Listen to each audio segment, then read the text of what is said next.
A long time ago, when I was new in AA, I was complaining to an old timer after the meeting about probably somebody said something in the meeting that I didn't like. And he said, there's different brands of AA. And that has stuck with me over the years. And I think it's so true. Like different brands, like there's only one true Alcoholics Anonymous program, and it's stated in the first 164 pages of our big book, Alcoholics Anonymous. However, there's variations. It doesn't mean that it's not true or it's a lie. It doesn't mean that one's better than the other, but there's different variations, different brands.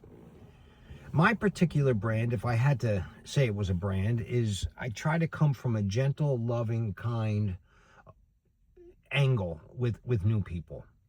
It doesn't mean I lie to new people, but if they're like me, they are beating themselves up enough and they don't need me to beat them up anymore. Now, I know guys that are pretty harsh with new people, and blunt is their style. I'm not saying their style's right, my style's right, or vice versa. I'm just saying that there are different brands of AA. I recently heard a new person in a meeting, and it bothered me a little bit. And I didn't really say anything to him after the meeting, but he had said something about wanting balance in his life. I don't know.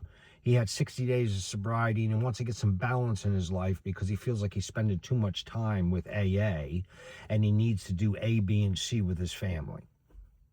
I mean, that sounds good, but it bothered me for some reason.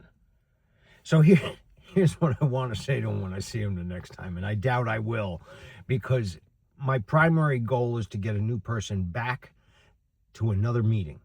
I do not want to scare them out the door. I know I'm not that powerful, but I do not want them to hang their hat on me saying something that they can use as an excuse to not come back.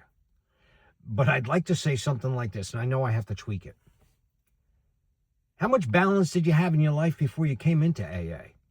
Because if you're like me, you were obsessed with drinking alcohol, no matter what the consequences were. So now you're seeking balance when you never even had it before. So here's my suggestion. Get obsessed with AA like you were obsessed with drinking. I doubt your wife and your family are going to mind that you go to a couple meetings during the week. Hopefully, one meeting every day. It would be like somebody in your family having cancer and you giving them smack about going for chemo too much. So get obsessed with AA, build the foundation, stay sober, and then you can worry about this elusive thing called balance.